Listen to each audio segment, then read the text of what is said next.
எல்லாருக்கும் கேக்குதுங்களா? கேக்குது பாஸ்டர், நீங்க நல்லா கேக்குது. வாய்ஸ் கரெக்டா கேக்குதுங்களா? வாய்ஸ் கரெக்டா கேக்குதுங்களா? கேக்குது பாஸ்டர், எல்லாரும் மீட்ல இருக்கிறோம். நான் பேசுறது கேக்குதுங்களா? கேக்குது நல்லா கேக்குது. ஓகே, கர்த்தருடைய பரிசுத்தமான நாமத்துக்கு ஸ்தோத்திரம் உண்டாகட்டும். விசேஷமாக இன்சூரன்ஸ் மூலமாய் பயன்பெறுகிற அத்தனை தேவ பிள்ளைகளும் இணைந்து ஜெபக்குழுவாக இன்னைக்கு ஒரே சகோதர ஐக்கியமாக கர்த்தருடைய ராஜ்யத்தை கட்டி கொண்டிருக்கிற உங்கள் யாவருக்கும் ஆண்டவராகிய இயேசு கிறிஸ்துவின் ஈடு இணையற்ற நாமத்தினாலே கிறிஸ்துமஸ் மற்றும் புத்தாண்டு வாழ்த்துக்களை தெரிவித்துக் கொள்கிறோம். சகோதரர்கள் ஒருமித்து வாசம் பண்ணுவது எத்தனை நன்மையும் எத்தனை இன்பமாக இருக்கிறது என்று வாசிக்கிறோம். எத்தனை நன்மை, எத்தனை இன்பம். விசேஷமான நாளிலே பரலோகத்தின் தேவன் உங்களை ஆசீர்வதிப்பாராக. இப்பொழுது ஜெபிக்க நாம் தொடர்ந்து கர்த்தரை ஆராதிக்க போகிறோம். 1 கோடி ஸ்தோத்திரங்கள் ஏற்போம். ஏனென்றால் உங்களுடைய தேவன் துதிகளின் மத்தியிலே வாசம் பண்ணுகிறவர். ஒருவரும் சேரக்கூடாத மொழியில் வாசம் பண்ணுகிற தேவன் துதிகளின் மத்தியில் வாசம் பண்ணுவார். துதிகளின் மத்தியில் வாசம் பண்ணுவார். ஹல்லேலூயா. தேவனுடைய கிருபை உங்களோடு இருப்பதாக நம்ம எல்லாரும் சேர்ந்து கர்த்தரை ஆராதிப்போமா? தெரிந்த பாடலை பார்ப்போம். 1 கோடி ஸ்தோத்திரங்கள் ஏறெடுப்போமா? 1 கோடி ஸ்தோத்திரங்கள் ஏறெடுப்போமா? பரிசுத்தரின் பாதத்திலே அர்ப்பணிப்போமா? 1 கோடி ஸ்தோத்திரங்கள் ஏறெடுப்போமா? பரிசுத்தரின் பாதத்திலே அர்ப்பணிப்போமா? மனதார வாழ வைப்பார் மகிமாயின் தேவனவர். பரலோகம் சேர்த்திடுவார் பரலோக ராஜனவர். புதியும் கனமும் மகிமை செலுத்தி பாடிக்கொண்டாடு. புதியும் கனமும் மகிமை செலுத்தி பாடிக்கொண்டாடு.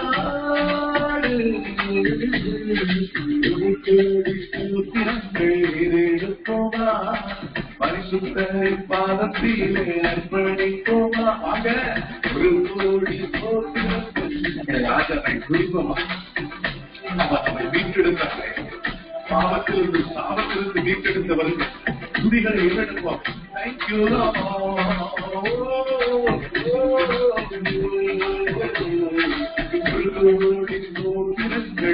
எடுப்போமா? பரிசுத்தரின் பாதத்திலே அர்ப்பணிப்போமா? 1 கோடி ஸ்தோத்திரங்கள் ஏறெடுப்போமா? பரிசுத்தரின் பாதத்திலே அர்ப்பணிப்போமா? மனதார வாழ வைப்பார் மகிமாயின் தேவனவர். பரலோகம் சேர்த்திடுவார் பரலோக ராஜனவர். துதியும் கனமும் மகிமை செலுத்தி பாடிக்கொண்டாடு. துதியும் கனமும் மகிமை செலுத்தி பாடிக்கொண்டாடு.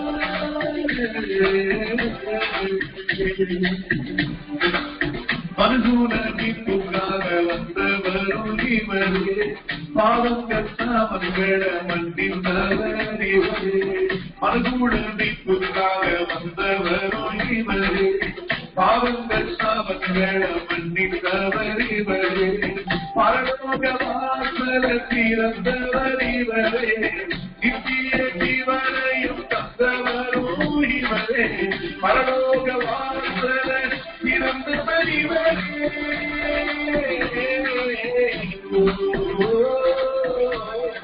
புதியும் கனமும் மகிமை செலுத்தி பாடிக்கொண்டாடு. புதியும் கனமும் மகிமை செலுத்தி பாடிக்கொண்டாடு. 1 கோடி ஸ்தோத்திரங்கள் வீரே. கரங்களை தட்டி காமாதாராவா சூராவா கரவா. 1 கோடி ஸ்தோத்திரங்கள் ஏறெடுப்போமா? பரிசுத்தரின் பாதத்திலே அர்ப்பணிப்போமா?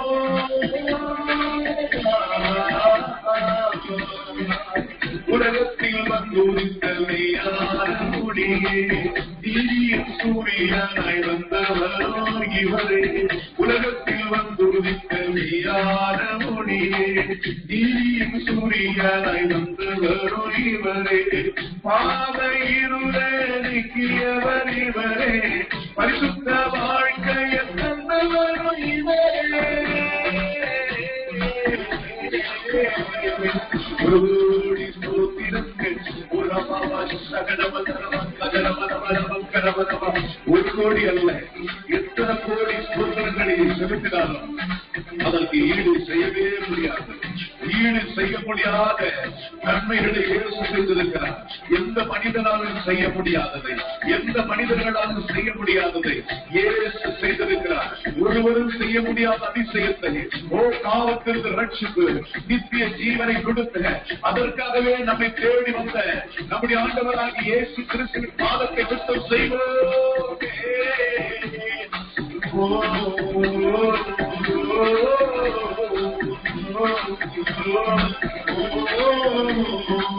வானிலும் பூமியிலும் உயர்ந்தவர் இவரே, எல்லா நாமத்திலும் மேலான நாமமே. வானிலும் பூமியிலும் உயர்ந்தவர் இவரே, எல்லா நாமத்திலும் மேலான நாமமே. பேய்களும் நோய்களும் அடங்கிய ஓடுமே, வல்லமையுள்ள தேவரும் இவரே. பேய்களும் நோய்களும் அடங்கிய ஓடுமே, வல்லமையுள்ள தேவரும் இவரே. புதியும் கரமும் மகிழ் செலுத்தி பாடிக்கொண்டாடு, புதியும் கரமும் மகிழ் செலுத்தி பாடிக்கொண்டாடு.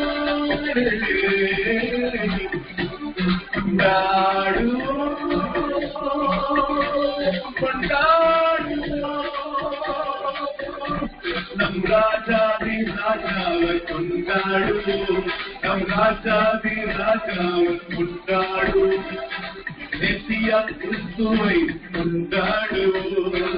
ஒரு கோடி ஒரு கோடி ஒரு கோடி சோதியர்கள் எடுப்போமா, பரிசுத்தரின் பாதத்தில் அர்ப்பணிப்போமா. போடுங்க அல்லேலூயா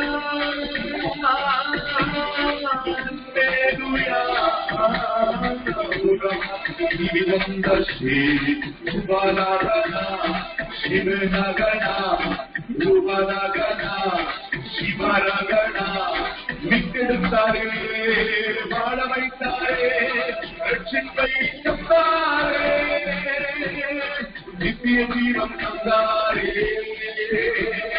வாழ வைத்தாரே, இருளிலிருந்து வெளிச்சத்துக்கு கொண்டு வந்தாரே. கரங்களை பற்றி நம் ஆண்டவரை துதிப்போம். துதிக துதிக ஓடி சோதிரங்களே போவா, பரிசுத்தரின் பாதத்திலே அர்ப்பணிப்போமா. Hallelujah, hallelujah, hallelujah, hallelujah, hallelujah, hallelujah, hallelujah, hallelujah,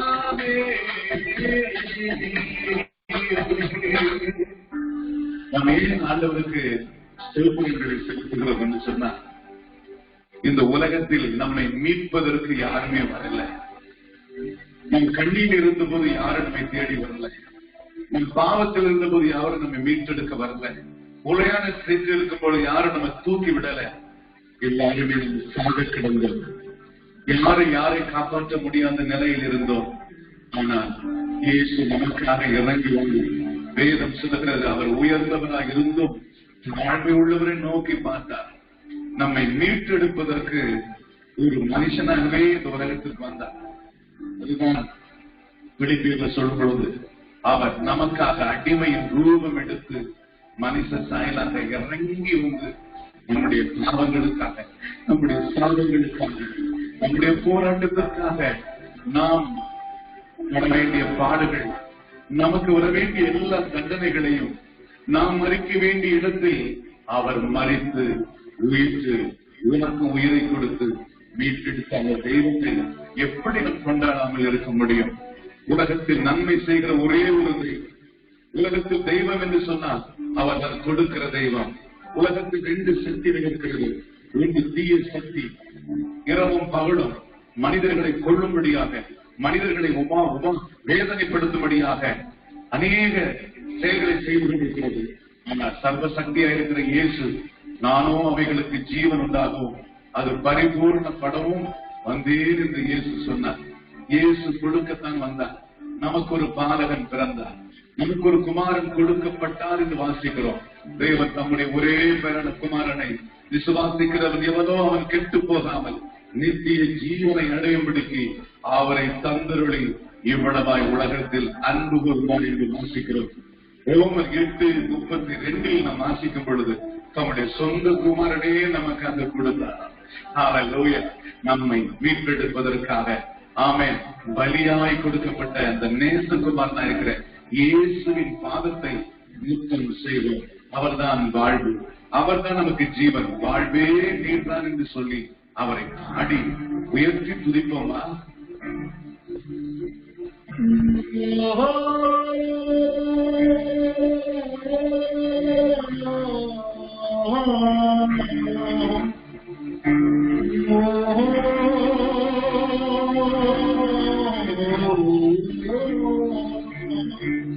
கை உயர்த்தி சொல்லுவோம்.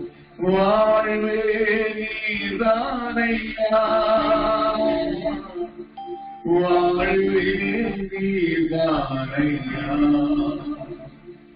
என் வாழ்வே நீர்தானையா,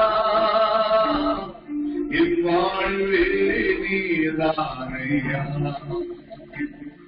என் இயேசுவே என் ஜீவனே, என் ஜீவனின் பலனும் மாணவர், என் வாழ்க்கையின் மொழிவிலக்கே நீர் போதுமே, என் வாழ்வே வாழ்வே நீர்தானையா, கண்டோ என் வாழ்வே நீர்தானையா, வாழ்வே நீர்தானையா, வாழ்வே நீர்தானையா, நீர் மாத்திரம் இல்லை என்றால் மனிதர்கள் உயிரோடு விழுங்கிருப்பாரே, நீர் மாத்திரம் இல்லை என்றால் மனிதர்கள் உயிரோடு விழுங்கிருப்பார்கள்.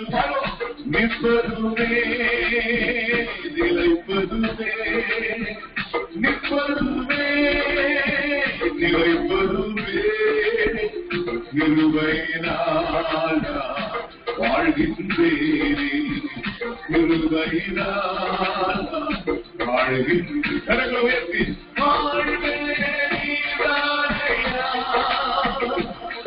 என் வாழ்வே நீர்தானையா, வாழ்வே நீர்தானையா. இயேசுவுடைய கரம் புரிய போகிறப்பா, உங்களுடைய வல்லமை குறைந்து போகிறதேப்பா, எனக்கு வாழ்வை கொடுத்து வந்த நல்ல தகப்பனே, வாழ்வே நீர்தானையா, என் வாழ்வே நீர்தானையா, வாழ்வே நீர்தானையா, என் வாழ்வே நீர்தானையா. 124வது சங்கீதம் 1-2 வசனங்களை நாம் வாசிக்கும் பொழுது, கர்த்தர்தாமே நம்முடைய பக்கத்தில் இல்லைன்னா மனிதனுடைய கோபம் எரிகையில் நம்மை உயிரோடு கூட விழுங்கியிருப்பார்களா? என் அன்பு சகோதர சகோதரிகளே, பொல்லாத மனிதர்கள் பிசாசுடைய ஆவியினாலே நிரப்பப்பட்டு நமக்கு விரோதமாக எழுப்புகிற ஒரு கூட்டத்தை பார்க்கிறோம். தாவீது சொல்லும் பொழுது, தேனீக்களை போல என்னை வளைந்து கொண்டார்கள், உன் பக்கத்தில் 1000 பேர், வலது பக்கத்தில் 10000 பேர், ஒரு பக்கம் சாத்தானுடைய கூட்டம், எண்ணிக்கிடங்காத தீமைகள். இந்த உலகம் பொல்லாங்கினாக நிரம்பி இருக்கிறது என்று வேதம் சொல்லுகிறது. இப்படிப்பட்ட உலகத்தில் ஒரு பக்கம் மனிதர்கள், இன்னொரு பக்கம் பொல்லாத ஆவிகள். ஆனாலும் கர்த்தர் மாத்திரம் நம்ம கூட இருக்கிறதுனால எத்தனையோ போராட்டங்கள், மூழ்கி போகிற சூழ்நிலைகள். அதுதான் பவுல் சொல்லும் பொழுது சொல்லுகிறார், கர்த்தர் என் சார்பாக இருக்கும் பொழுது எனக்கு எதிராய் நிற்கிறவன் யார்?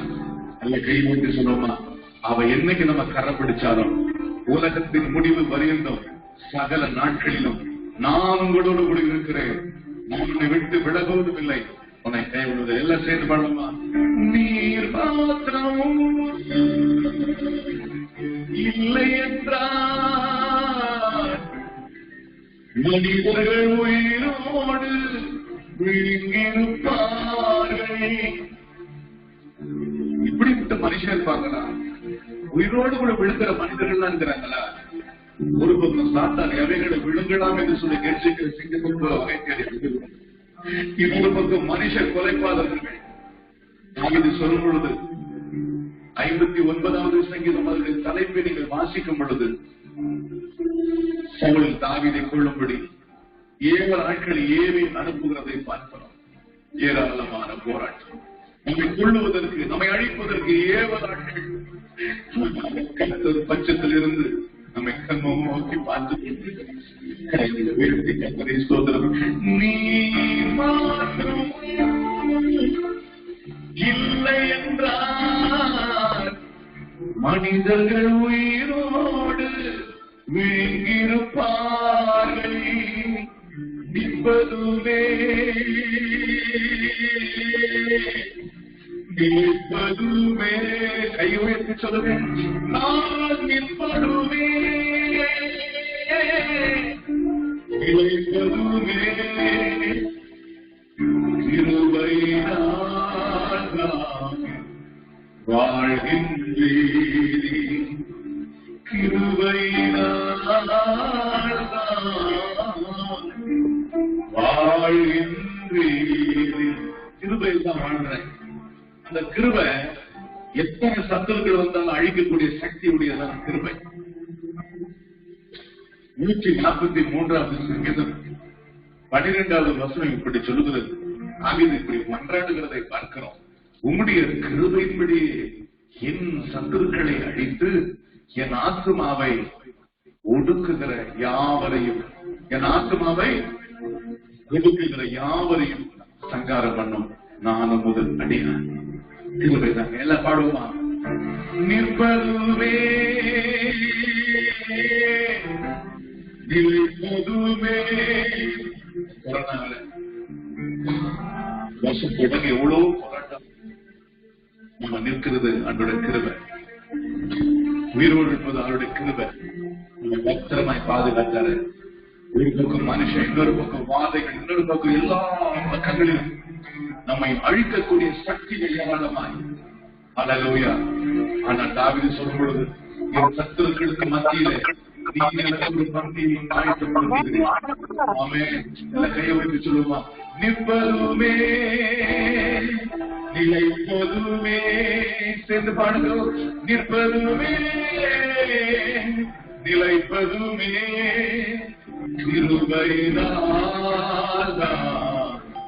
வாழ்கின்றேன், கிருபையினால்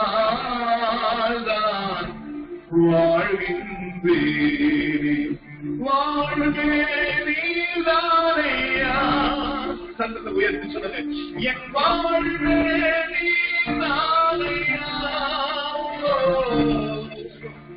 வாழ்வேனீதானையா.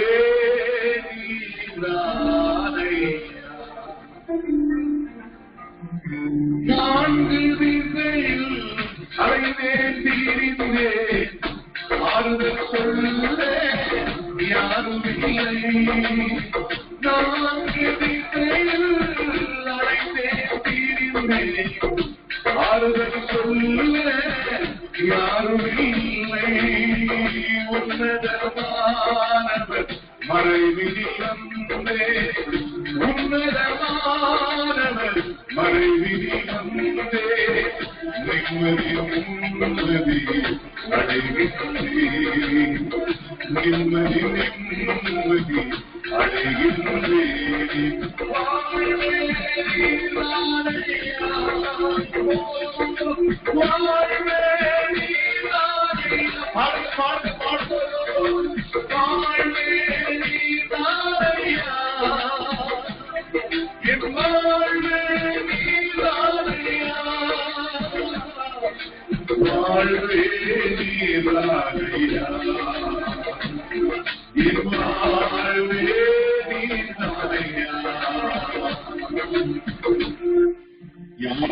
வாழ்வு?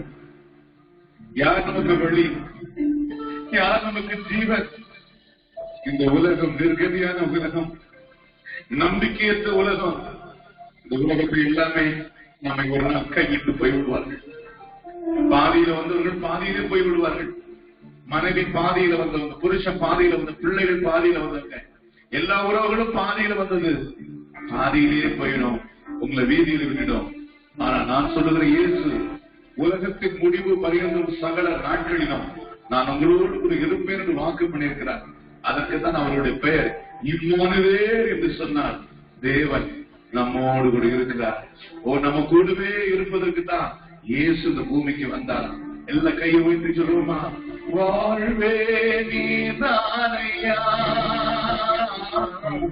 வாழ்வே நீதானையா என்று சொல்லுங்க. வாழ்வே நீதானையா,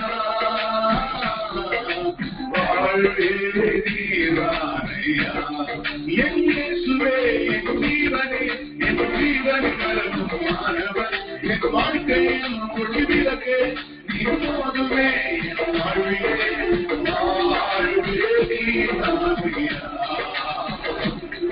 என் வாழ்வே நீதானையா, வாழ்வே நீதானையா, என் வாழ்வே நீதானையா, வாழ்வே நீதானையா, என் வாழ்வே நீதானையா, வாழ்வே நீதானையா, என் வாழ்வே நீதானையா. எல்லா மனுஷனுடைய கையை நம்மை விட்டுவிடும். இயேசு சொன்னா, நான் உன்னை விட்டு விலகுவதும் இல்லை, உன்னை கைவிடுவதே இரண்டு. சங்கீதம் 76, சங்கீதம் 76ஆம் சங்கீதம் 5வது வசனத்தை வாசிப்போமா? சங்கீதம் 76:5. தைரிய நெஞ்சுள்ளவர்கள் கொள்ளையிடப்பட்டு நித்திரையடைந்து அசந்தார்கள். வல்லமையுள்ள எல்லா மனுஷருடைய கைகளும் அவர்களுக்கு உதவாமல் போயிற்று. வல்லமையுள்ள எல்லா மனுஷருடைய கைகளும் உதவாமல் போன. யாருடைய கையா இருந்தாலும் உங்களை கடைசி வரை உங்களை கையை பிடிச்சு நடத்த மாட்டாங்க. இயேசு ஒருவர் மாத்திரம்தான் கரம் பிடித்து நடத்துவார். இஸ்ரவேல் ஜனங்கள் எகிப்து விட்டு கானானுக்குள் போகும் பொழுது வேத எகிப்திலிருந்து கானான் வரையிலும் ஓங்கும் புயமும் பலத்த கரமும் வழி நடத்தினது. ஆண்டவர் அவர்களை கைவிடவில்லை. ஆமென். நம்மை சுமக்கிற தேவன், நம்மை அரவணைக்கிற தேவன், கைவிடாத தேவன். கைகளை உயர்த்தி சொல்லுவோமா?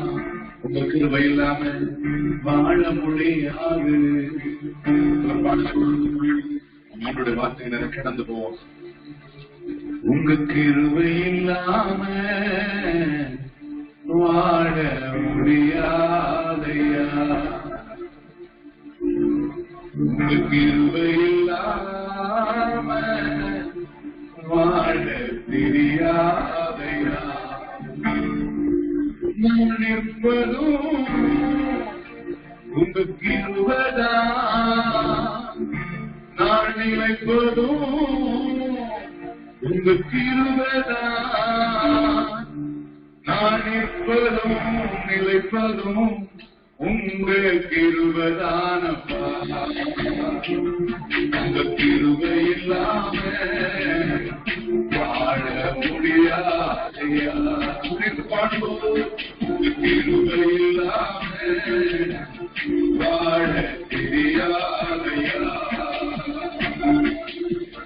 காலை எழும்பவுடன் புது கிருபை தாங்குது, நாள் முழுவதும் மகிழ்ச்சிக்குள்ளே நடத்துது.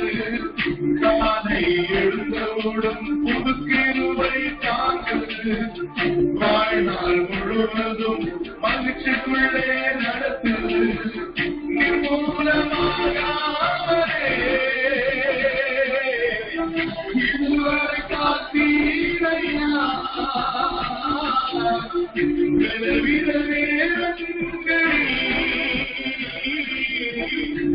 கிருபை தாங்கிரையா. கோட்டை உயர்ந்த அடைக்கலம் என் அரணம் என் கோட்டை உயர்ந்த அடைக்கலம்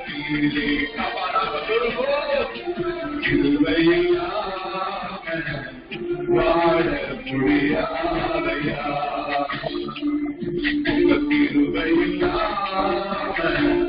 வாழ தெரியாதையா எப்பக்கம் நெருக்கப்பட்டோ ஒடுங்கினாலும் போவதில்லை கிருபை தந்து காலூன்றி நடக்கத்தே எப்பக்கம் நெருக்கப்பட்டோ ஒடுங்கினாலும் போவதில்லை கிருபை தந்து காலூன்றி நடக்கத்தே நாங்களை போலே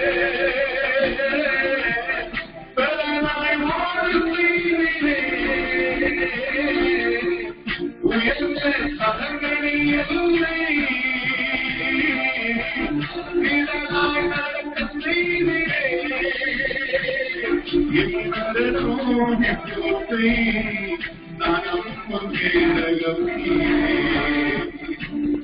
என்னரும் என் தோட்டை நானும்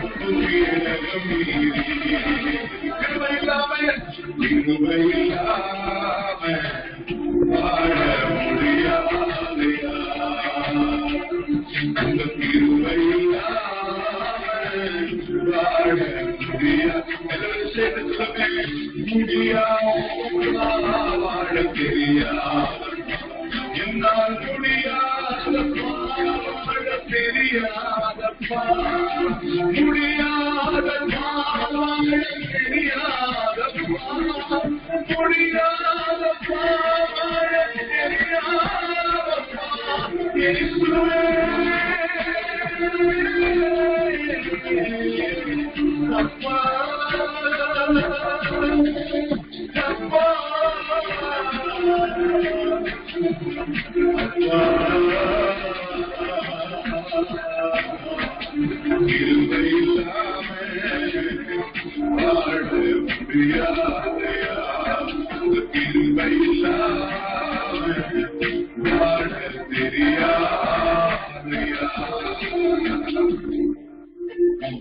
சூரியன் சந்திரன் நட்சத்திரங்கள் எல்லாம் அவருடைய வசனத்தை வசனம் தாங்கி பிடித்துக் கொண்டிருக்கிறது என்று வாசிக்கிறோம்.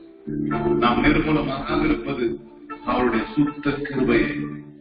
எத்தனை போராட்டங்கள் வரும்போதுதான் கிருபை நம்மை பாதுகாக்கிறது. அதான் 136வது சங்கீதத்தை வாசிக்கப்படும்.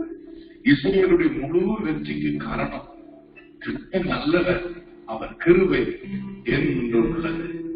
கிருபை அவர்களோடு கூட இருந்தபடிதான் செங்கடல் விளக்கப்பட்டது. என்ன சொல்ல போனா வேறு வாக்குறுத்தங்கள் இருந்தாலும் வாக்குறுத்தங்கள் நிறைவேறுவதற்கு கிருபை. வேதம் சொல்லுகிறது, எகிப்தில் இருந்த இஸ்ரவேல் ஜனங்கள் மேல் ஆண்டவரையா அந்த ஜனத்தின் மேல் தேவன் கிருபை வைத்தபடினால் அவருடைய எகிப்திலிருந்து கொண்டு வந்தார் என்று வாசிக்கிறோம். அன்பு தேவ பிள்ளைகளே, கிருபை உங்களை வாழ வைக்கும். அவருடைய இறக்கத்துக்காக கெஞ்சி மன்றாடுங்கள். இந்த கிருபை எப்படி நமக்கு கிடைக்கிறது என்று சொன்னால் அநேகருடைய ஸ்தோத்திரம் ஆமென். தேவனுக்கு பிரியமான ஆராதனை செய்யப்படுது. அந்த கிருபைகளை தேவன் கொடுக்க கிருபை இருக்குமானால் உங்க வீட்டுக்கு தேவ தூதனே வருவாங்க. தேவ தூதனே வந்து மாட்டு சொல்லிட்டு போவான். அன்னைக்கு மரியாதை இருந்த வீட்டில் தேவ தூதன் வந்து சொன்னார், கிருபை பெற்றவளே நீ வாழ்க என்று வாழ்த்து விட்டு போன. கிருபை இருக்கிற ஜனங்கள் வாழ்த்தப்படுவார்கள். இந்த கிருபை இந்த கடைசி நாட்களிலே கசப்பு, வைராக்கியம், கோபம், மூர்க்கங்கள் ரட்சிக்கப்பட்டு சபைக்கு வரும். நிறைய பேர் ரட்சிக்கப்பட்டு சபைக்கு வரும். ஆனா இன்னும் கோபம் மாறல, பகை மாறல, சண்டை மாறல, கசப்பு மாறல, எல்லாமே கசப்போடு தான் இருக்கிறாங்க. அப்படிப்பட்ட இதயத்தை தேவன் விரும்புகிறது இல்லை. அப்படிப்பட்ட வேதம் சொல்லுகிறது. அதான் சொல்ல ஒவ்வொருவரும் கசப்பான வேர் முளைத்து எழுப்பாதபடிக்கு, ஒருவன் தேவனுடைய கிருபை இழந்து போகாதபடிக்கு, கசப்பான வேர் முளைத்து எழுப்பாதபடிக்கு அல்லேலூயா உங்களை காத்துக் கொடுங்க. கசப்பெல்லாம் எடுத்து போட்டுருங்க. இதயத்தை சுத்தம் உள்ளவர்கள் பாக்கியவன்கள், அவர்கள் தேவனை தரிசிப்பார்கள். 2021 நமக்கு ஒரு மகிமையின் ஆண்டாரை மார்க்கம். எத்தனை வாதைகள் வந்தாலும், எத்தனை போராட்டங்கள் வந்தாலும், கர்த்தருடைய பிள்ளையை உனக்கும் எனக்கும் சகாயம் பரலோகத்திலிருந்து கண்டிப்பா வரும். தேவன் தம்முடைய பிள்ளைகளை ஒரு நாளும் கைவிட மாட்டார். அவருடைய தெரிந்து கொள்ளப்பட்டவருடைய விஷயத்தில் அவர் நீடிய பொறுமை உள்ளவராயிருந்து நியாயம் செய்யாத இருப்பாரோ கட்டாயம் நமக்கு நியாயம் செய்வார். ஆண்டோட கிருபை நம்மோடு கூட இருப்பதாக. ஆமென். இல்ல கையை வந்து கடைசியா தலைகள் எல்லாம் வழிகளாக ஒரே ஒரு சனத்தை பாடி நாம் எல்லாரும் நாம் ஆண்டோட வார்த்தையில கிடந்து போவோம். ஆபிரகாமின் தேவன், அவர் ஈசாக்கின் தேவன், யாக்கோபின் தேவன், அவர் நம்முடைய தேவன். மலைகள் எல்லாம் வழிகளாக்குவார்.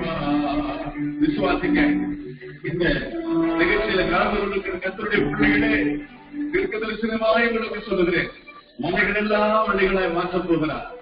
ஆமென் சொல்லுகிறேன். எதெல்லாம் உனக்கு மலையா இருக்கிறதோ, எல்லாம் போராட்டமா இருக்கிறதோ, எதெல்லாம் உனக்கு எதிர்த்து நிற்கிறதோ, அதெல்லாம் உனக்கு வழியா மாற மிதித்து நடப்பாய், தாழ்வான். பெரிய பர்வதமே எம்மாத்திரம் செல்வாவேல் முன்னே சமமாகுவாய்.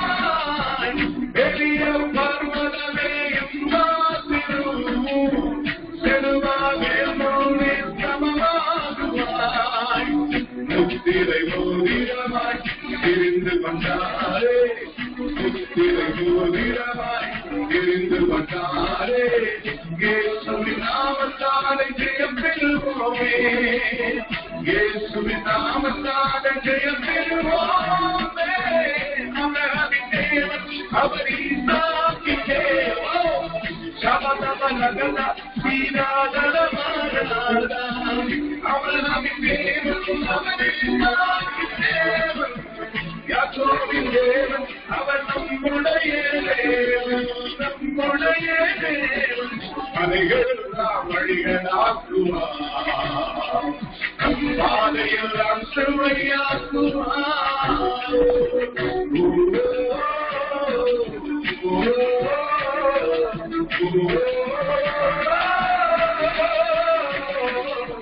Hallelujah, hallelujah, hallelujah, hallelujah. மலைகளெல்லாம் வழிகளாக்குவார், பாதையெல்லாம் செவ்வையாக்குவார். Hallelujah, மலைகளெல்லாம் வழிகளாக்குவார். நம் பாதையெல்லாம் ஆண்டவருடைய வல்லமை இறங்கி வருகிறது. ஒவ்வொரு மேலும் தன்னுடைய வல்லமை இறங்கி வருகிறது. Receive the name of Jesus. உங்களுக்கு விரோதமாய் போராடுகிற எல்லா பெரிய பர்வதங்கள், மலைகள் இப்பொழுது உங்களுக்கு முன்பதாக சமபூமியாக மாறுகிறது. ஆமென், ஆமென், சாம்பலாக மாறுகிறது. உங்கள் வாழ்க்கை சிங்காரம், ஆமென், சத்துருவை சாம்பலாக மாற்றுகிறார். ஆமென், அவைகளை பிரித்து போடுவார். ஆமென், மலைகள் எல்லாம் வழிகள் ஆக்குவார், அதையெல்லாம் செவ்வையாக்குவார். ஹல்லேலூயா, ஹல்லேலூயா, ஹல்லேலூயா,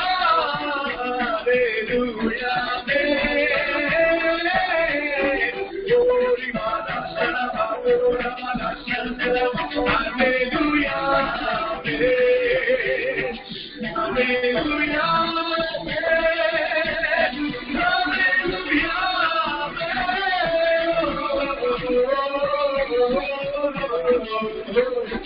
அடிகளெல்லாம் வழிகளாக்குவார், பாதையெல்லாம்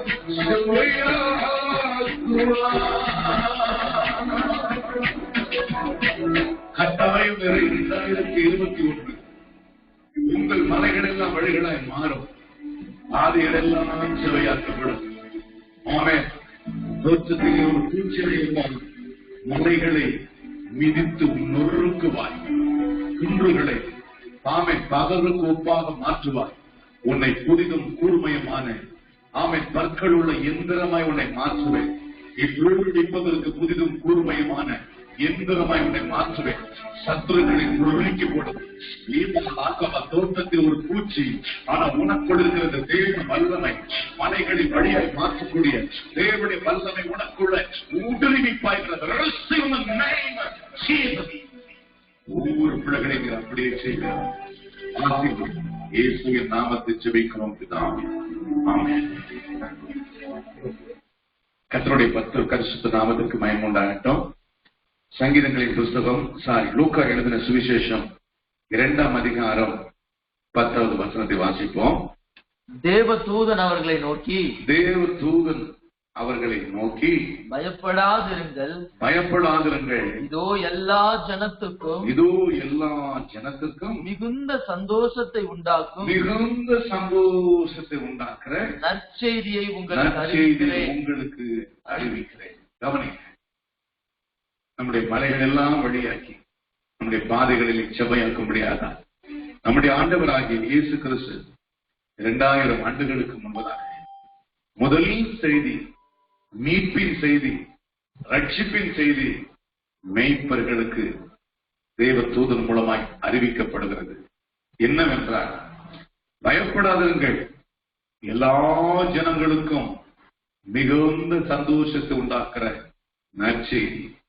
இன்று கர்த்தராகிய இயேசு கிறிஸ்து என்னும் ரட்சகர் தாவீதின் ஊரிலே பிறந்திருக்கிறார் என்று சொல்லி அறிவிக்கப்பட்டது. கவனிங்க, தேவதூதன் சொல்லும் பொழுது என்ன சொல்லுகிறார்? எல்லா ஜனங்களுக்கும் மிகுந்த சந்தோஷத்தை உண்டாக்குற நற்செய்தி. அப்படி என்றால் மனுகுழு முழுவதும் சந்தோஷத்தை இழந்து போனார்கள், சமாதானத்தை இழந்து போனார்கள், நிம்மதியை இழந்து போனார்கள். வேதம் சொல்லுகிறது, எல்லாரும் பாவம் செய்து தேவ மகிமையை அற்றவர்களாக இருந்தார்கள் என்று ரோமர்களிடம் வாசிக்கிறோம். ஏன் இந்த மனிதர்களுக்குள்ள மகிழ்ச்சி இல்லாமல் போனது? ஏன் மரணம் ஆண்டு கொண்டது? ஏன் பாவம் அவர்களை அடிமையாக்கினது? ஏன் பிசாசனுடைய கரத்தில் ஜனங்கள் வந்தார்கள் என்று நாம் கேட்போமானால், அதனுடைய விளக்கம் என்று சொன்னால், ஆதியிலிருந்து நாம் பார்க்கும் பொழுது தேவன் மனிதனை உருவாக்குவதற்கு முன்பதாகவே 3 பிரதான தூதர்களை தேவன் சிருஷ்டித்தார். மிகாவேல், காபிரியேல், லூசிபர் என்று சொல்லி 3 விதமான பிரதான தூதன். ஒரு தூதன், பிரதான தூதன் என்று சொன்னால் அவனுக்கு கீழே பல கோடி கணக்கான தூதர்கள், பல கோடி கணக்கான தூதர்கள். ஒவ்வொரு பிரதான தூதனுக்கும் ஒவ்வொரு வேலைகளை தேவன் கொடுத்து வைத்திருந்தார். காபிரியேல் என்று சொன்னால் நல்ல செய்தி அறிவிப்பதற்கு, மிகாவேல் என்று சொன்னால் யுத்தம் செய்வதற்கு. அது மாத்திரமல்ல, இந்த லூசிபரை ஆண்டவர் உருவாக்கின நோக்கம் பரலோகத்தின் ராஜாவை உயர்த்தி பாடுவதற்கு. அவனை விசேஷித்தமாய் முத்திரை மோதிரமாக தேவன் உருவாக்கினார். முத்திரை மோதிரமாய் உருவாக்கி மகிமையின அவன் மூடிக்கொண்டிருந்தது வாசிக்கும். இப்படி 3 தூதர்களும் தங்களுடைய வேலைகளை செய்து கொண்டிருந்தார்கள். அதுல விசேஷித்தமாய் சிருஷ்டிக்கப்பட்டவன் தான் லூசிபர். இவனுக்கு கீழே பல கோடி கணக்கான, சாதாரணமான ஒரு தூதன் அல்ல, பல கோடி கணக்கான தூதர்கள் இவனுக்கு கீழே இருந்தார்கள். இவன் ஒரு நாள் இவ்வளவு அழகா இருக்கிறோமே, அதாவது அக்னிமயமான கற்களின் நடுவிலே உலாவிக் கொண்டிருந்தான். அவனை ஆண்டவர் உருவாக்கும் பொழுது விசேஷமாய் உருவாக்கினார் என்று வாசிக்கிறோம். அவ்வளவு அழகு, அவ்வளவு ஒரு மகிமை. அவன் இருதயத்தில் ஒரு வார்த்தை நினைத்தான். என்ன நினைச்சான் தெரியுமா? நம்ம இவ்வளவு அழகா இருக்கிறோமே, ஏன் கர்த்தருடைய தேவனுடைய சிங்காசனத்துக்கு மேலாக என் சிங்காசனத்தை ஸ்தாபிக்க கூடாது? ஏன் தேவனுக்கு மேலாக நான் இந்த சிங்காசனத்தை உயர்த்தக்கூடாது? ஏன் நான் தேவனா மாறக்கூடாதுன்னு சொல்லி படைச்சவருக்கு மேலாக தன் இருதயத்தில் எண்ணினான். வேதம் சொல்லுகிறது, அவருக்கு மறைவான சிருஷ்டி இந்த உலகத்தில் இல்லவே இல்லை. ஒவ்வொரு மனுஷனுடைய நினைவுகளையும் தூரத்திலிருந்து அறிகிறவர், யோசனைகளை அறிகிறவர், எல்லாவற்றையும் வகையறுத்து பார்க்கிறவர் நம்முடைய ஆண்டவராகிய தேவன். இவர் சிந்திக்கிறதை, அநியாயமாய் சிந்திக்கிறதை தேவன் இருதயத்தில் பார்த்தார். பார்த்த உடனே அவனையும் அவனுடைய கூட்டத்தாரையும் தேவன் பரலோகத்திலிருந்து கீழே தள்ளினார். அவர்களை சபித்த போதுதான் பிசாசு என்ற ஒரு கூட்டம், அதாவது பிசாசு, தேவன் அவர்களை சபித்த போது அவர்கள் தான் பிசாசாக மாறினார்கள், அசுத்த ஆவியாக மாறினார்கள், பொல்லாத ஆவிகளாக மாறினார்கள். இந்த உலகத்துல பாவத்திற்கு விமோச்சனமாய் அவன்தான், பாவத்திற்கு காரணமாய் பிசாசு மாறினான். ஆண்டவர் அவனை கீழே தள்ளினது மாத்திரமல்ல, நித்திய நியாய தீர்ப்புக்காக அவனையும் அவனுடைய விசேஷமாய் அவனுடைய பிரதான தூதனை அந்தகார சங்கிலியிலே தேவன் நித்திய நியாய தீர்ப்பு நாளுக்கென்று கட்டி வைத்திருக்கிறார் என்று வேதத்தில் வாசிக்கிறோம். ஆனாலும் இவர்களை உடனே ஜட்ஜ்மெண்ட் கொடுக்காமல் ஒரு குறிப்பிட்ட காலம் வரையிலும் இந்த பூமியில கிரியை செய்வதற்கும் தேவன் அனுமதி கொடுத்திருக்கிறார். அதை நீங்க வெளிப்படுத்தின விசேஷம் வாசிக்கும் பொழுது கொஞ்ச காலம் பிசாசு இந்த பூமியில அவன் கிரியை செய்வதற்கு ஆண்டவர் அதிகாரத்தை கொடுத்திருக்கிறார். அதற்கு பிறகுதான் தேவன் அந்த ஆராதனை ஸ்தலம் என்பது வெறுமையாக்கப்பட்டிருந்தது. அந்த ஆராதனை ஸ்தலத்தை நிரப்புவதற்காக தேவன் தம்முடைய ரூபத்தின்படியாகவும் தம்முடைய சாயலின்படியாகவும் மனிதனை உருவாக்கி மண்ணை எடுத்து நம்முடைய ரூபத்தின்படி மனுஷனை உருவாக்கி ஜீவ சுவாசத்தை அவன் நாசியில ஊதினார். அவன் ஜீவ ஆத்துமாவானான் என்று வேதத்தில் வாசிக்கிறோம். என் அன்பு சகோதர சகோதரிகளே, வேதம் சொல்கிறது, இந்த ஜனத்தை எனக்கென்று ஏற்படுத்தினேன், இவர்கள் என் துதியை சொல்லி வருவார்கள். சங்கீதம் 22 அப்படித்தான் வாசிக்கிறோம். ஒரு ஜனம் அவரை சேவிக்கும், அது கர்த்தருடைய ஜனம், ஆண்டவருடைய ஜனம் என்று சொல்லப்படுவார்கள் என்று வாசிக்கிறோம். ஒரு சந்ததி அவரை சேவிக்கும், தலைமுறையாக ஆண்டுடைய சந்ததி எனப்படுமா? கவனித்து பாருங்கள், மனிதனை உருவாக்குற நோக்கமே ஏதோ ஒரு குறிப்பிட்ட காலத்திற்கு வாழ்வதற்காக அல்ல. நம்முடைய தேவன் எப்படி நித்திய ஜீவனை உடையவராக இருக்கிறாரோ அதே போல மனிதனும் நித்திய ஜீவனை உடையவராக இருக்க வேண்டும் என்பதுதான் ஆண்டவர் உருவாக்கி, மனுஷன் தனிமையா இருப்பது நல்லதில்லை என்று சொல்லி ஒரு ஏற்ற துணை கொடுத்து அந்த ஏரியன் தோட்டத்தை பண்படுத்தவும் அவர்களை கர்த்தர் ஆசீர்வதித்தார். சாதாரணமான ஒரு ஆசீர்வாதம் அல்ல. ரெண்டே ரெண்டு பேரை சொல்லி என்ன சொல்றாருன்னா, நீங்கள் பலுகி பெருகி பூமியை நிரப்புங்கள் என்று சொல்லி அவர்களை ஆசீர்வதித்தார். கவனிக்கணும், ஆதாமுக்கு சந்தோஷத்துக்கு ஒரு குறை கிடையாது, சாப்பாட்டுக்கு ஒரு குறை கிடையாது. அவருடைய வாழ்க்கையில நல்ல கவனிச்சு பாருங்க, ஒரு பாவம் கிடையாது, ஒரு சாபம் கிடையாது. சரீரத்துல ஆரோக்கியம், முகமுகமாய் தேவனை தரிசித்தார். பகலின் குளிர்ச்சியான வேளையில் தேவனோடு கூட பேசினார். மகிழ்ச்சியா இருந்தார்கள், நித்திய மகிழ்ச்சிக்குள்ள அவர்கள் இருந்தார்கள், நித்திய சந்தோஷத்துக்குள் இருந்தார்கள். அங்கு ஒரு குறையும் கிடையாது. அதாவது தேவனுடைய மகிமையின் சாயலாகவே இருந்தார்கள், தேவ பிரசன்னத்துக்குள் இருந்தார்கள். 100% மகிமை கனம் மனிதனுக்குள்ள அவ்வளவு ஒரு பிரசனம் இருந்தது. கவனித்து பாருங்கள். ஆனால் இந்த பிசாசை தேவன் கீழே தள்ளின போது ஏன் ஆண்டவர் பிசாசை அவனை உடனே ஜட்ஜ்மெண்ட் பண்ணி அவனை நரகத்துல தள்ளனா? எப்பவுமே பாருங்க, ஒரு டெஸ்ட் இல்லாம நம்ம ஒவ்வொருவருக்கும் இந்த பூமியில எந்த வேலையா இருக்கட்டும் ஒரு பரீட்சை இருக்கிறது. அந்த பரீட்சையில நாம் பாஸ் பண்ணாதான் மேலான ஒரு உயர்வுக்கு நாம் கொண்டு போக முடியும். மேலான ஒரு பதவியா இருக்கட்டும், ஸ்கூல்ல இருக்கட்டும், எதுவா காலேஜா இருக்கட்டும், ஒரு மேலான இடத்திற்கு போக வேண்டும் என்றால் ஒரு பரீட்சை இருக்கிறது. வேற இரவு ஒன்று இருக்கிறது, பகல் ஒன்று இருக்கிறது. அப்படி என்றால் அந்த தீங்கு இருக்கிறது. அந்த தீங்கு நாம் மேற்கொள்வதற்கு தேவனை மாத்திரம் சார்ந்து வாழ்ந்து அவைகளை மேற்கொள்ள வேண்டும் என்பது என்னுடைய விருப்பமாயிருந்தது. ஆண்டவர் ஏதேன் தோட்டத்துல ஆதாமையும் ஏவாளையும் சந்தோஷமா இருந்தாங்க. ஆண்டவர் சொல்ற ஜீவ விருட்சத்தின் கனி அங்க இருந்தது. எல்லாரும் அவங்களுக்கு என்னென்ன தேவை எல்லாவற்றையும் உருவாக்கி வைத்திருந்தார். ஒரு குறைவு என்பது ஒண்ணுமே கிடையாது. மனுஷனுக்கு எல்லாமே நிறைவா இருந்தது. சந்தோஷத்துக்கு குறைவு கிடையாது. பரலோகத்துக்கு தேவனை முகமுகமாய் தரிசித்தான், அவ்வளவு ஒரு சந்தோஷம். இதுக்கு மேல உலகத்துக்கு ஒரே ஒரு சந்தோஷமே கிடையாது. ஆனால் இவரை சோதிக்க ஒரே ஒரு காரியம் மாத்திரம் சொன்னார். நன்மை தீமை என்ற ஒரு பழம் இருக்கிறது, அதை புசிக்கிற நாளிலே நீ சாகவே சாவா என்று ஆண்டவர் சொன்னார். அதை நீங்க தொடவும் வேண்டாம், அந்த பக்கமே நீங்க போக வேண்டாம்னு சொன்னார். ஆனால் ஆதாம் வேலை செய்து பண்படுத்திக் கொண்டிருக்கிறார். ஏவாளோ தன்னுடைய கணவனை விட்டு அந்த ஏரியன் தோட்டத்தை ஜீவனிச்சு, அதாவது நன்மை தீமை என்ற ஒரு பழம் இருக்கிறது, அங்க போய் அதை பார்த்து கொண்டிருக்கும் பொழுது அந்த சந்தர்ப்பத்தை பிசாசு பயன்படுத்தி கொண்டான். அந்த ஒரு சோதனை வரும் பொழுது அந்த சோதனை மேற்கொள்வதற்கு ஏவாளுக்கு நம்பிக்கை இல்லை. ஏன்னு சொன்னா பிசாசு சொல்றான், அந்த சர்ப்பத்துக்குள்ளாக பிசாசு நுழைந்து சொல்றான், ஏவாளே இந்த பழத்தை தேவன் புசிக்க வேண்டாம் என்று சொன்னது உண்டோ? இதை நீங்கள் புசிக்கும் பொழுது தேவர்களைப் போல மாறுவீர்கள் என்று சொல்லி, எனக்கு தேவர்களைப் போல மாறுவீர்கள் என்று சொல்லி ஆசை வார்த்தைகளை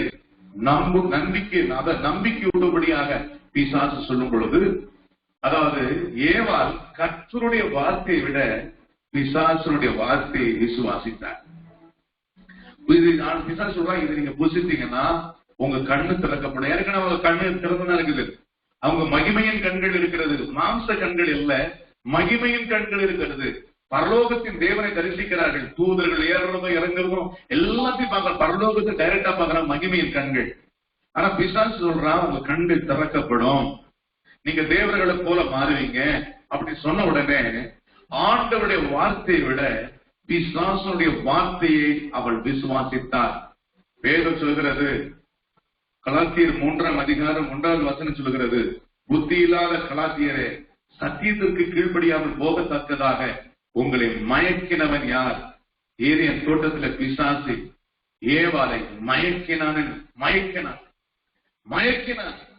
அன்பு சகோதர சகோதர, வேதம் சொல்கிறது அந்த பழத்தை புசிப்பதற்கு இச்சிக்கத்தக்கதாக இருந்தது என்று வாசிக்கிறோம். புசிக்க வேண்டாம் என்று சொன்ன பழத்தை, தேவனுடைய வார்த்தையை விசுவாசிக்காமல் பிசாசுடைய வார்த்தையை விசுவாசித்து புசிக்க வேண்டாம் என்று சொன்ன பழத்தை அவள் புசித்து தன் கணவனுக்கும் கொடுத்தார். தேவனுடைய பிரமாணத்தை மீறினார்கள். வேதம் அதுதான் சொல்கிறது. ரோமர் 5:17, அல்லாமலும் ஒரு மனிதனுடைய மீறுதலினாலே அந்த ஒருவன் மூலமாய் இந்த முழு உலகமும் மரணம் ஆண்டு கொண்டது, பாவம் ஆண்டு கொண்டது, சாபம் ஆண்டு கொண்டது, தரித்திரம் ஆண்டு கொண்டது. இந்த உலகத்தில் என்னென்ன காரியங்கள் இருக்கிறதோ, உலகத்தில் உள்ளவையெல்லாம் பிசாசு உள்ளது.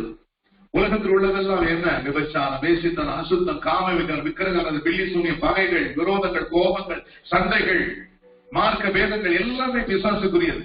அத்தனையும் மனுகுலத்தை ஆண்டு கொண்டது. பிசாசு சொன்னாலியா கண்ணு திறக்கப்படும் சொல்லி அவங்க கண்ணு திறந்து முதல்ல பார்த்தது நிர்வாணத்தை தான் அவர்கள் பார்த்தார்கள். அசுத்தத்தை தான் பிசாசு பார்க்க வைத்தார். அதுவரையில் அவர்கள் பார்த்தது தேவனுடைய மகிமையும் தேவனுடைய பிரசன்னத்தையும் தேவனுடைய ஆளுகையை பார்த்தவர்கள். தேவனை பாவம் செய்த போது அவர்கள் 2 பேரும் பார்த்தது நிர்வாணத்தை பார்த்தார்கள்.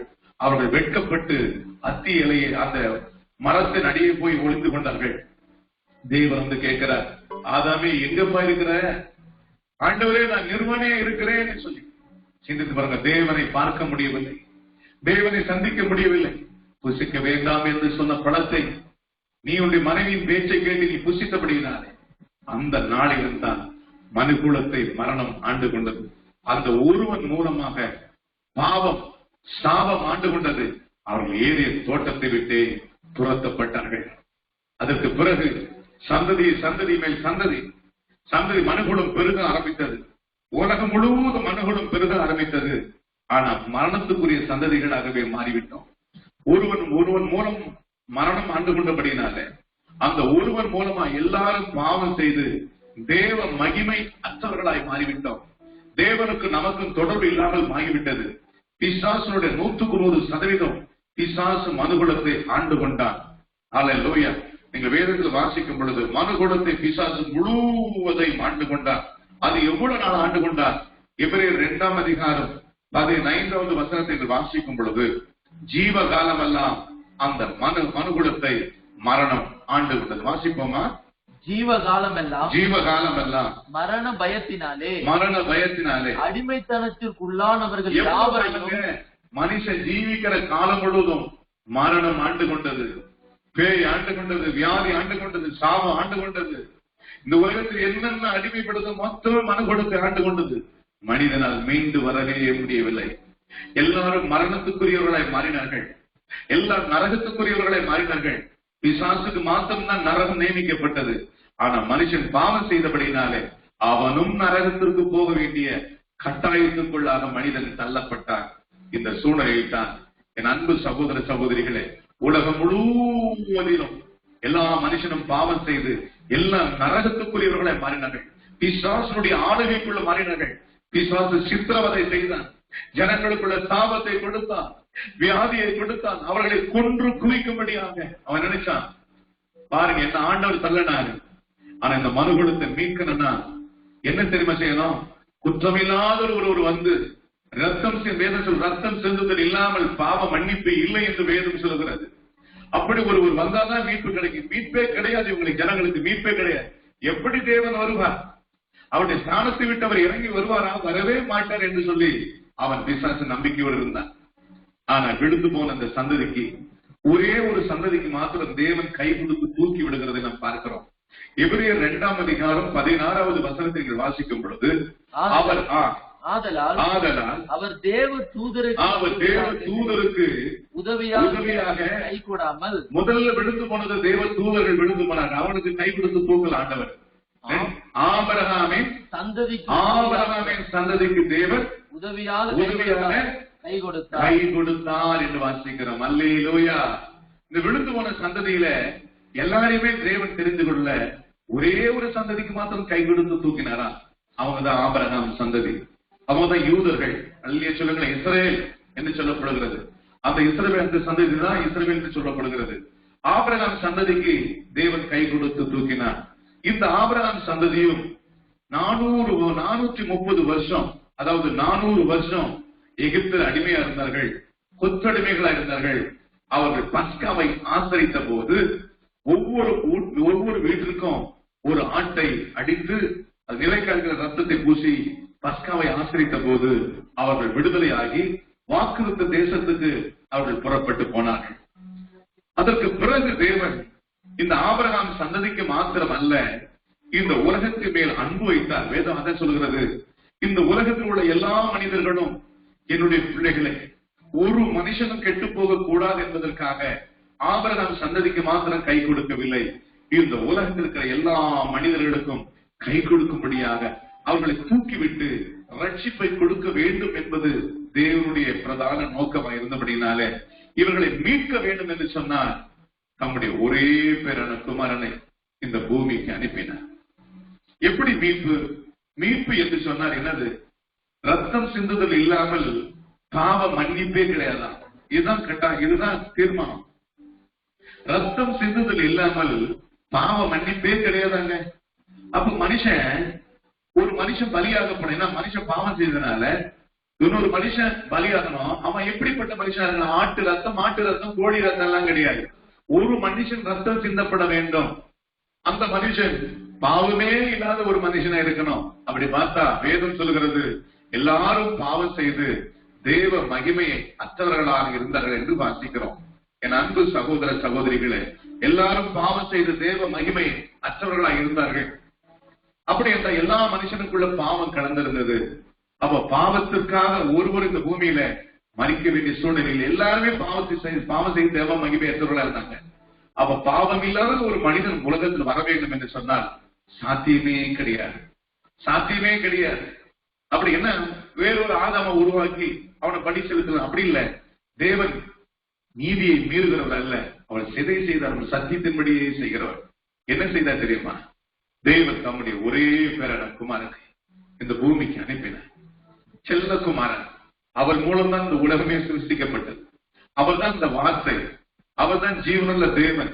தம்முடைய ஒரே பேரான குமாரனை இந்த பூமிக்கு தேவன் அனுப்பின நோக்கம் என்ன தெரியுமா? அவர் இந்த பூமியில மனுஷனாக வர வேண்டும்.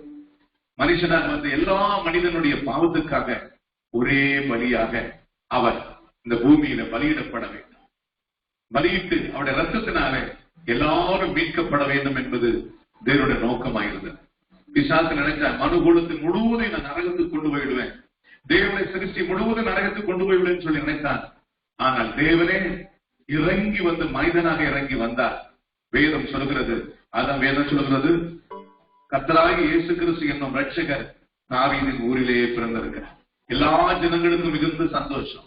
ஏன்னா நம்மை மீட்பதற்கு யூதர்களை மாத்திரம் மீட்பது அல்ல, ரோமருக்கு கீழே இருந்த யூதர்களை மீட்புக்காக மாத்திரம் அல்ல, இந்த உலகத்தில் உள்ள கடைசி மனிதனுடைய மீட்புக்காகவும் இயேசு இந்த பூமிக்கு வந்தார். இயேசு என்று சொன்னால் பாவத்திலிருந்து நம்மை ரட்சிக்கிறவர் என்று அர்த்தம். என் அன்பு சகோதர சகோதரிகளே, இயேசு எதற்காக வந்தார் என்பது யோவான் சாட்சி கொடுக்கிறது நாம் பார்க்கிறோம். யோவான் 1ஆம் அதிகாரம் 29வது வசனத்தை வாசிக்கும் பொழுது, இதோ உலகத்தின் பாவங்களை சுமந்து தீர்க்கிற தேவ ஆட்டுக்குட்டி. உலகத்தின் பாவங்கள், இந்த உலகத்தில் இருக்கிற எந்த மனிதன், எந்த ஜாதி, எந்த மதம், எந்த நாடா இருந்தாலும் சரி, எல்லாரும் அவருடைய சிருஷ்டி தானே. அப்படி இருந்தா உலகத்தில் உள்ள எல்லா மனுஷனுடைய பாவத்தை சுமந்து தீர்க்கும்படியாய் பலி செலுத்தும்படியா வந்தவர் தான் நம்முடைய ஆண்டவராகிய இயேசு கிறிஸ்து. யோவான் சாட்சி கொடுக்கும்போது இப்படி சொல்லுகிறார், இதோ உலகத்தின் பாவங்களை சுமந்து தீர்க்கிற தேவ ஆட்டுக்குட்டி. ஹல்லேலூயா, ஹல்லேலூயா. கர்த்தருடைய பரிசுத்த நாமத்திற்கு மகிமை உண்டாகட்டும். இயேசு 33 வருஷம் இந்த பூமியில் இருந்தார். 30வது வயதிலே தன்னுடைய ஊழியத்தை ஆரம்பித்தார். 3 வருஷம் அதற்கு பிறகு இந்த உலகத்தினுடைய மீட்புக்காக அவர் பலி செலுத்தப்பட வேண்டும் நேரம் வந்தது. அல்லேலூயா. வேதம் சொல்கிறது, ஏசாயா 53வது அதிகாரத்தில் வாசிக்கப்படும், மெய்யாகவே அவர் நம்முடைய பாடுகளை ஏற்றுக்கொண்டார், நம்முடைய துக்கங்களை சுமந்து கொண்டார். நமக்கு விரோதமாக எழுதப்பட்ட கையெழுத்து வெப்பலோசையில வாசிக்கும், நமக்கு விரோதமாக எதிரடியாக எழுதப்பட்ட கையெழுத்தை குலைத்து அவர் சிலுவையிலே வெற்றி சிறந்தார் என்று வாசிக்கிறோம். என் அன்பு சகோதர சகோதரிகளே, இயேசு சிலுவையை சுமந்து போனார். கொல்கத்தா மலை, கெச்சமலையிலிருந்து கொல்கத்தா மலை, அந்த கெச்சமலையிலே அங்க ஒரு பாத்திரத்தை பார்க்கிறார். அந்த பாத்திரத்தில் என்ன இருக்கிறது? பாவம், சாபம், மரணம், அநியாயம். இந்த பாத்திரத்தை அவர் பானம் பண்ண வேண்டும். இந்த பாத்திரத்தில் அவர் பானம் பண்ண வேண்டும். இந்த பாத்திரத்தை பானம் பண்ணும் பொழுது அவருடைய சரீரம் உடைக்கப்படும், கிடிக்கப்படும், பிக்கப்படும். என் அன்பு சகோதர சகோதரிகள், அதை பார்த்தபோது இயேசுவே கலக்கம் அடைந்தார். இந்த பாத்திரம் என்னை விட்டு நீங்க கொடுமானால் நீ வேண்டும். அவ்வளவு ஒரு கொடுமையான பாத்திரம். இந்த உலகத்தினுடைய அத்தனை அசுத்தங்கள், அத்தனை பாவங்கள், அத்தனை மரணம், அத்தனை சாபமும் அவர் மேல் வந்து விழும். இயேசு அதை ஏற்றுக்கொண்டார். மெய்யாகவே நம்முடைய பாடுகளை ஏற்றுக்கொண்டார். நம்முடைய துக்கங்களை அவர் சுமந்து கொண்டார். சிலுவையில் அவரை அடித்தார்கள். அவருடைய சரீரம் முழுவதும் பிக்கப்பட்டது. ஒருவர் ஈட்டியார் அவருடைய விழாவை குத்தினார். அவருடைய சரீரம் முழுவதும் காயங்கள். மரிக்க வேண்டும். எதற்காக? நமக்காக அவர் மரிக்க வேண்டும். அல்லேலூயா. அவர் மரித்தால் தான் அவர் மூலம் நமக்கு மீட்பு, அவர் மூலம் நமக்கு ரட்சிப்பு. வேதம் சொல்கிறது, 1 யோவான் 2ஆம் அதிகாரம் 2வது வசனம் சொல்கிறது, நம்முடைய பாவங்களை நிவர்த்தி செய்கிற கிருபாதார பலி அவரே. நம்முடைய பாவங்கள் மாத்திரமல்ல, சர்வலோகத்தினுடைய பாவத்தையும் அவர் சுமந்து தீர்த்தார். சர்வலோகத்தினுடைய பாவத்தையும். Oh mighty God. எனக்கு நிறைய பேர் சொல்றாங்க, உலகத்துக்கு இயேசு வெளிநாட்டு தெய்வம், இயேசு உள்நாட்டு தெய்வம், வெளிநாட்டு தெய்வம். எப்படிலாம் சொல்லுங்க? நம்ம ஆண்டவர் யார் தெரியுமா? சர்வலோகத்தின் தெய்வம். இதை குறித்து ஏசாயா தீர்க்கதரிசி சொல்லும் பொழுது, ஏசாயா தீர்க்கதரிசனம் வாசிக்கிறோம். என்ன வாசிக்கிறோம்? பூமி எல்லையெங்கும் உள்ளவர்களே என்ன நோக்கி பாருங்கள், அப்பொழுது ரட்சிக்கப்படுவீர்கள். சங்கீதம் 45 நினைக்கிறேன், 45:22 வாசிப்போமா? சரி, ஏசாயா 45:22. ஏசாயா 45:22 வாசிப்போம். பூமியின் எல்லையெங்கும் உள்ளவர்களே என்னை நோக்கி பாருங்கள், அப்பொழுது ரட்சிக்கப்படுவீர்கள். நானே தேவன் என்று வேறொருவரும் இல்லை. வேறு ஒருவரும் இல்லை என்று. நானே தேவன், வேறொருவர் இல்லை. பூமி எல்லையெங்கும் உள்ளவர்களே என்னை நோக்கி, இயேசுவை நோக்கி பாருங்கள். அவர்தான் ரட்சகர், அவர்தான் தேவன். வேதம் சொல்லுங்க, வானலத்தோர் பூதலத்தோர் எல்லாருடைய முழங்கால்களும் அவருக்கு முன்பதாக முடங்கும், எல்லா நாமங்களும் அவருக்கு முன்பதாக அறிக்கையிடும். அல்லேலூயா. இயேசு நமக்காக சிலுவையிலே பலியானார். வேதம் அதுதான் சொல்கிறது. 1 யோவான் 2ஆம் அதிகாரம் 2வது வசனம், நம்முடைய பாவங்களை நிவர்த்தி செய்கிற கிருபாதார பலி அவரே. நம்முடைய பாவங்கள் மாத்திரமல்ல, சர்வலோகத்தினுடைய பாவங்கள் நிவர்த்தி செய்யும்படியாக யாராயிருந்தாலும் சரி, எல்லாருடைய பாவங்களுக்காக. நீங்க பாவத்துக்கு, விமோசனத்துக்கு எங்கெங்கே ஓடுற மனுஷன், நான் என்ன நாட்டுக்கு ஓடுற விரோதங்கள் இருக்கிறேன். நான் சொல்ற எத்தனை விரோதம் இருந்தாலும், எத்தனை போராட்டம் நடத்தினாலும் உங்களுக்கு பாவத்துக்கு விமோசனம் சத்தியமா கிடைக்காது. பாவத்தை மன்னிக்கக்கூடிய ஒரே ஒரு தெய்வம் இயேசுதான். வேதம் சொல்லுகிறது 1 யோவான், அல்லேலூயா, 1 யோவான்ல வாசிக்கிறோம். அல்லேலூயா. 1 யோவான் 1ஆம் அதிகாரம் 7வது வசனத்தை வாசிப்போம். அவர் ஒளியில் இருக்கிறது போல நாமும் ஒளியிலே நடந்தால் ஒருவரோடு ஒருவர் ஐக்கியப்பட்டிருப்போம். அவருடைய குமாரனாகிய இயேசு கிறிஸ்துவின் ரத்தம் சகல பாவங்களையும் நீக்கி நம்மை சுத்திகரிக்கும். சகல பாவங்களை நீக்கி நம்மை சுத்திகரிக்கும். அல்லேலூயா. ஒவ்வொரு மனிதனையும் சுத்திகரிக்கக்கூடியதுதான் பிசாசுடைய பிடியிலிருந்து. வேதம் சொல்லுகிறது, இயேசு கிறிஸ்து அவர் மரணத்தின் மூலமாக பிசாசை இயேசு ஜெயித்தார். இயேசு வந்த நோக்கம் என்ன தெரியுமா? இழந்து போனதை தேடவும் ரட்சிக்கவுமே மனுஷகமா. இழந்து போன மனுஷன் சந்தோஷத்தை இழந்து போயிட்டான், அதிகாரத்தை இழந்து போயிட்டான், மகிமை இழந்து போயிட்டான்.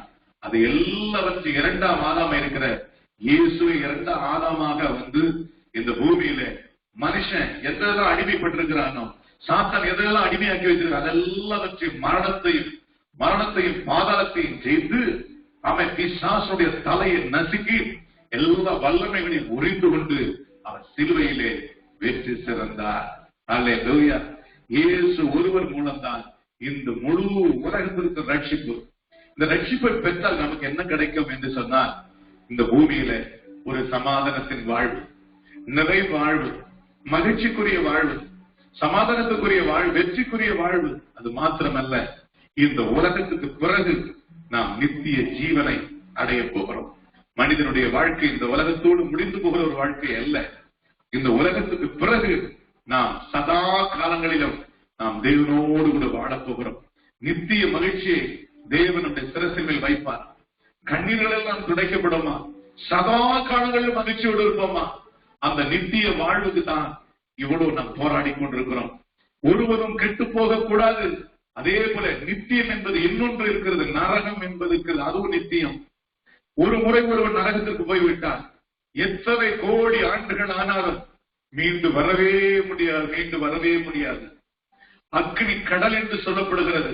துன்மார்க்கனும் தேவனை மறக்கிற எல்லா ஜாதிகளும், சங்கீதம் 9:17 அதுதான் சொல்லுகிறது. துன்மார்க்கனும் தேவனை மறக்கிற எல்லா ஜாதிகளும் நரகத்திலே தள்ளப்படுவார்களா? ஜீவ புஸ்தகத்திலே பேர் எழுதப்பட்டவராய் காணப்படாத எவனோ அக்னி கடலிலே தள்ளப்படுவார் என்று வெளிப்படுத்தின விசேஷத்தில் வாசிக்கிறோம். என் அன்பு சகோதர சகோதரி, இயேசு கொடுத்த மீட்பு இம்மைக்கு மாத்திரமல்ல, அவர் மறுமைக்கும் கொடுத்தார். இந்த உலகத்துக்கு மாத்திரம் விடுதலை இல்லை, நாம் பரலோகத்துக்கு போவதற்கும் அந்த மீட்பையும் ரட்சிப்பையும் தான் இயேசு இலவசமாக உங்களுக்கு எனக்கு கொடுத்தார். இதுதான் நல்ல செய்தி. 1 கோடி, அதாவது 1000 கோடி இருக்கிற மனுஷனை பார்த்து பாக்கியம் சொல்ல, கர்த்தரை அண்டி கொள்கிற மனுஷன் பாக்கியவான். யார் பாக்கியவான்? இந்த உலகத்துல சந்தோஷமா வாழ்ற மாத்திரம் பாக்கியம் இல்லைங்க. இந்த உலகத்துல சந்தோஷமா நரகத்துக்கு போறவனை பார்த்து பாக்கியம் சொல்ல முடியாது. யாராவது நரகத்துக்கு போறவனை பார்த்து, அவன் பெரிய நடிகரா இருக்கலாம், பெரிய ஆளா இருக்கலாம், அவன் நரகத்துக்கு போறோம்னா அவனை பார்த்து யாரெல்லாம் பாக்கியம் சொல்லுவாங்களா? யாருக்கு பாக்கியவான்? பரலோகத்துக்கு போறவன் தான் என் பாக்கியவான். கர்த்தரை தெய்வமா கொண்ட ஜனதான் பாக்கியவான்கள். அவரை அண்டி கொடுக்கிற மனுஷன் தான் பாக்கியவான். அவரை ஏற்றுக்கொண்ட ஜனங்க தான் பாக்கியவான்கள். அவரை ஆராதிக்கிற ஜனங்க தான் பாக்கியவான்கள். இம்மையிலும் மறுமையிலும் பாக்கியமான வாழ்க்கையை கொடுப்பதற்கு தான் இயேசு இந்த உலகத்தில் வந்து மனுஷ கோலமாக மாறி மனுஷ ரூபமா எடுத்து நம்ம எல்லாருக்காகவும் அவர் பலி செலுத்தப்பட்டு 3ஆம் நாள் உயிரோடு எழுந்து உங்களை என்னையும் மீட்கும்படியாக உலகத்தின் முடிவு வரையும் சகல நாட்களில் நம்மளோடு கூட இருக்கிறேன் என்று வாக்கு பண்ணியிருக்கிறார். என் அன்பு சகோதர சகோதரிகளே, இதை கேட்டுக்கொண்டிருக்கிற அன்பு சகோதர சகோதரிகளே, இயேசு எதற்கோ ஒரு மதத்தை ஸ்தாபிப்பதற்காக வரல, உங்களுடைய வாழ்க்கையை ஆசீர்வதிப்பதற்காக, உங்களுடைய சாபத்தை மாற்றுவதற்காக, உங்கள் கண்ணீர்களை துடைப்பதற்காக, பிசாசுடைய பிடியிலிருந்து உங்களை விடுதலையாக்குவதற்காக, ஜீவகாலம் மரண பயத்தில் இருக்கிற உங்களை விடுதலையாக்கும்படியாக. ஏசாயா 9ஆம் அதிகாரத்தில் வாசிக்கும் பொழுது, இருளில் உள்ள ஜனங்கள் வெளிச்சத்தை கண்டார்கள் என்று வாசிக்கிறோம்.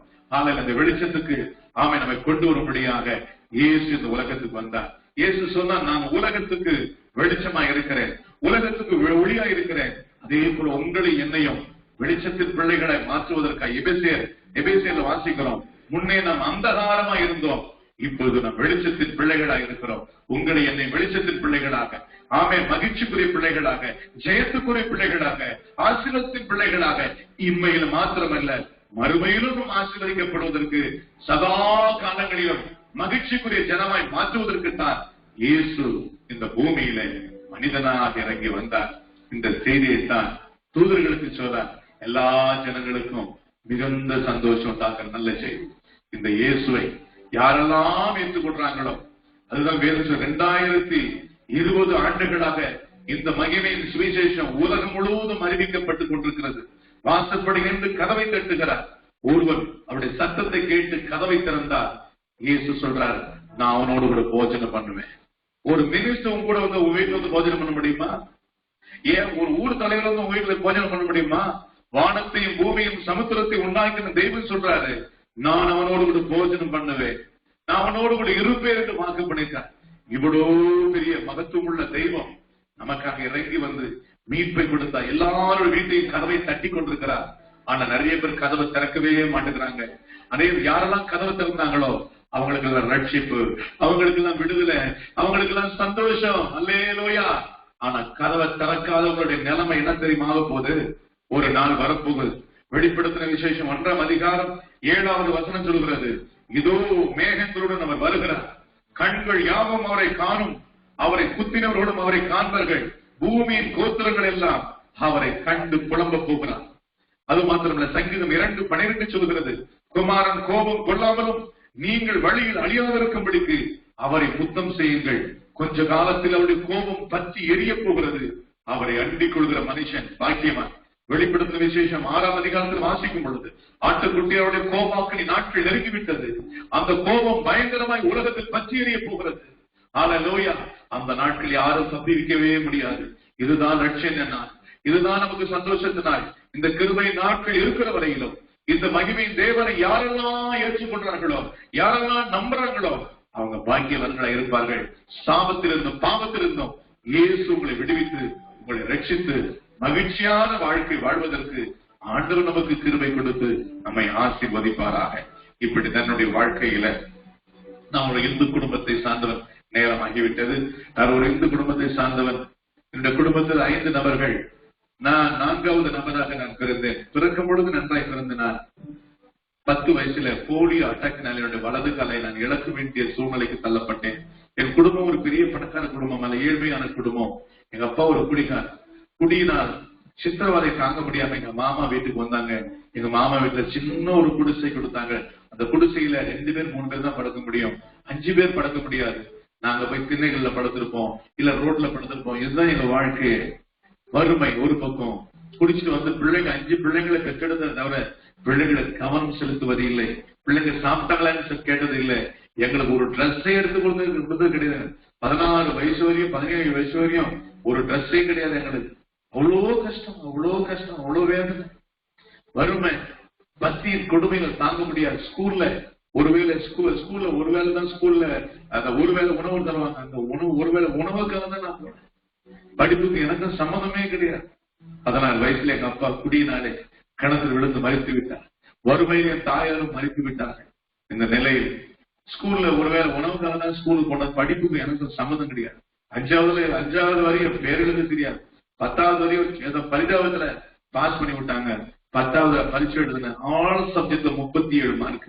இந்த 37 மார்க் வச்சு எந்த அரசாங்கம் எனக்கு வேலை கொடுக்கும்? தமிழ் கிராமம் தெரியாது, எழுது படிக்க தெரியாது, சுத்தமா தெரியாது. என்னுடைய பொழுதுக்கு கடைசியாக எல்லாரும் கைவிட்ட நிலையில் திண்ணைகளில படுத்துக் கொண்டு சோகமான சினிமா பாடல்களை பாடிக்கொண்டிருப்பேன். அது மாத்திரம் யாராவது கடைக்கு போக சொன்ன கூடவும் கஞ்சம் கொடுப்பாங்க. இதை குடிச்சிட்டு தான் ரோடோட பைத்தியம் கூட சுத்தி இருப்பேன். எதிர வந்தா திட்டுவாங்க, அடிப்பாங்க, தரத்துல முடிச்ச வராம எங்கெல்லாம் போய் சாப்பிட்டு சொல்லுவாங்க. யாருடைய கல்யாணத்துக்கு சொந்தக்காரங்க கல்யாணத்துக்கு போனா தலையில கொட்டுவார்கள், காரி துப்புவார்கள், எட்டி உதைப்பார்கள். கேட்கறதுக்கு ஆளே கிடையாது. இப்படி சமுதாயத்தில் புறக்கணிக்கப்பட்டவன், எல்லா மனிதர்களால் நசுக்கப்பட்டவன், வாழ்க்கையில மனம் நொந்து போன நிலை. எத்தனையோ வேலைகள் செய்ய முடியல. கடைசி ஊரே சொன்னாங்க, ஊர்ல இருந்து சொன்னாங்க, ட்ரெயின்ல போய் பிச்சை எடுத்து நல்லா இருக்குன்னு சொல்லி. இப்படிப்பட்ட கொடுமையெல்லாம் நான் சந்தித்தேன். கடைசியா நான் வாழ்வதனால் என்ன பிரயோஜனம்? எனக்கு ஒரு வீடு இல்ல, அப்பா இல்ல, அம்மா இல்ல, சொந்தம் இல்ல, பந்தம் இல்ல, எல்லாமே இல்லை இல்லை இல்லை இல்லை, யாருமே எனக்கு யாருமே இல்லை. அப்படி இருந்து நான் இன்னும் சாதிக்க போறேன். ஒரு வனாந்தரமான இடத்திற்கு போய் அழுதேன்.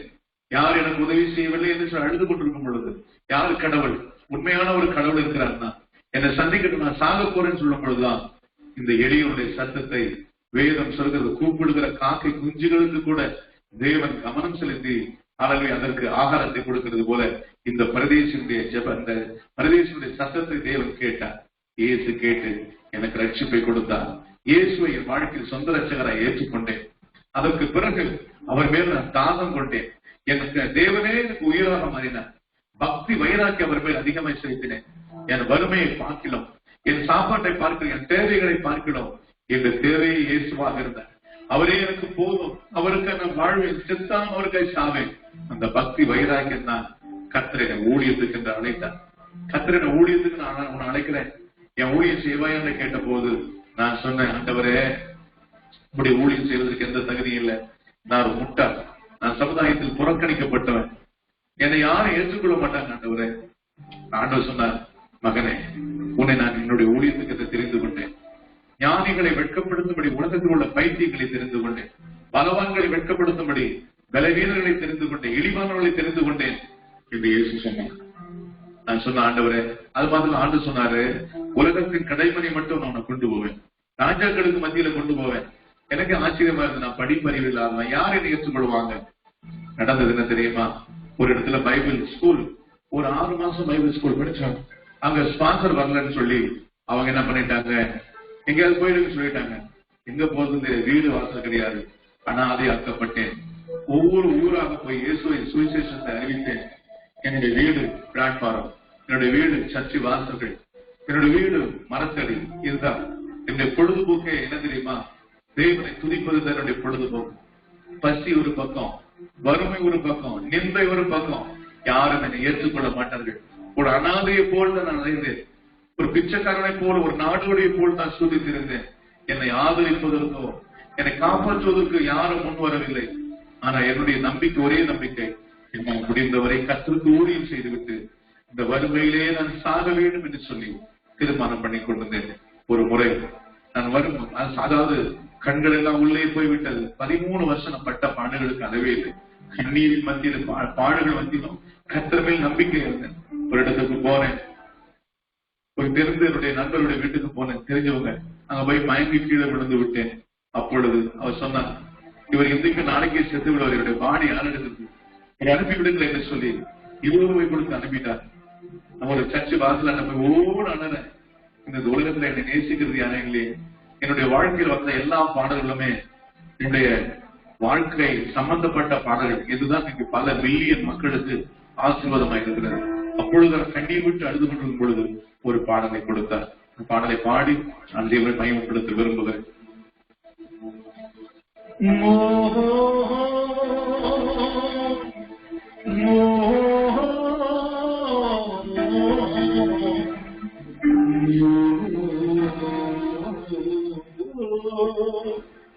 உறவுகள் இல்லையே, நீரின்றி யாருண்டு நாதா, நீரே தஞ்சமல்லோ, நீரே தஞ்சமல்லோ,